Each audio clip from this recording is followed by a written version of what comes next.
E aí, pessoal, beleza?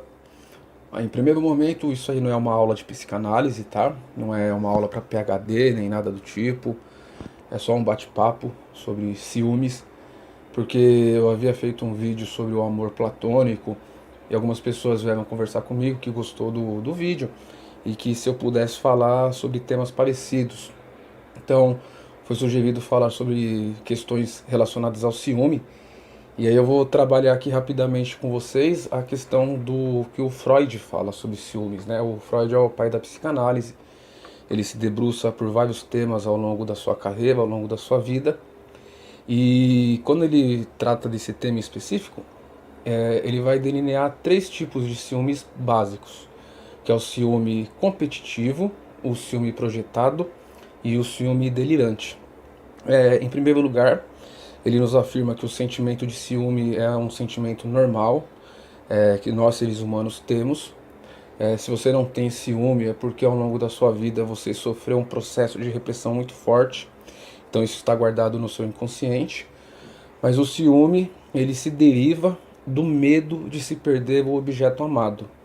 Para ficar melhor explicado, é o medo que nós temos de perder aquela pessoa que nós amamos. Então esse medo de perder essa pessoa, que é o ciúme normal, que vem do inconsciente, não é uma coisa racionalizada, que vem da nossa mente de uma maneira racional, é o medo de se perder aquela pessoa a qual nós amamos. E se nós pararmos para pensar um pouquinho, esse sentimento ele é muito próximo da melancolia. Porque se o ciúme normal é o medo de se perder aquela pessoa que nós amamos ou objeto que nós amamos, a melancolia ela é o sentimento da própria perda. Nós ficamos melancólicos, angustiados quando nós perdemos aquilo que nós amamos. E o ciúme ele é um pouquinho diferente, porque ele não é a perda em si, ele é o medo da perda. Então nós vamos ter esse primeiro aspecto do ciúme, que é o ciúme normal. Nós amamos alguém, alguma coisa, algum objeto e nós temos medo de perdê-lo. E isso vai gerar uma competitividade com outras pessoas, a qual nós vamos projetar esse ciúme. Mas esse é um ciúme completamente aceitável. O ciúme projetado, o que o Freud ele fala muito basicamente, é claro. Numa relação monogâmica, por exemplo, num casamento, a sociedade ela impõe diversos aspectos sociais, normas, padrões, regulamentos. O casamento nada mais é do que um contrato. E essas normas sociais, ela cria paranoias, neurose nas pessoas, né? Nesse aspecto da fidelidade. Então a fidelidade ela vai criar certos padrões de comportamento que as pessoas têm que seguir. E esses padrões, eles vão criar essas paranoias, essas neuroses. E o que a pessoa ela faz nesse tipo de ciúme projetado? Ela tem a vontade de trair, ela tem o desejo de trair. Lembrando que desejo sempre pressupõe a falta. É algo que me falta, então eu procuro saciar esse meu desejo. Só que essa pessoa ela não trai. E aí o que ela faz? Ela projeta no outro, ela projeta no seu companheiro ou na sua companheira aquilo que ela mesma está sentindo.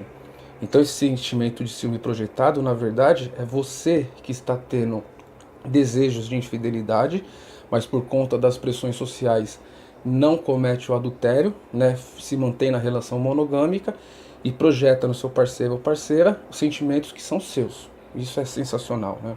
Isso é bacana demais de ler.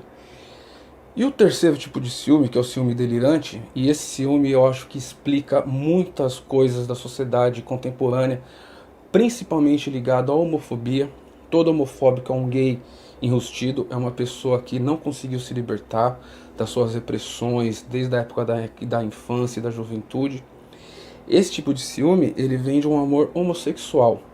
Então eu vou colocar na questão do macho, do homem, porque como eu sou homem fica melhor para falar aqui para vocês. Então eu tenho desejos homoafetivos por um outro homem, mas eu tenho um relacionamento com uma parceira mulher. Eu não consigo me libertar desses desejos que eu tenho por outro homem, e aí eu projeto na mulher aquilo que eu estou sentindo dentro de mim. Ele é um pouco parecido com o segundo tipo de ciúme, que é o ciúme projetado. Mas a diferença é que nesse ciúme obsessivo você vai ter a questão homossexual.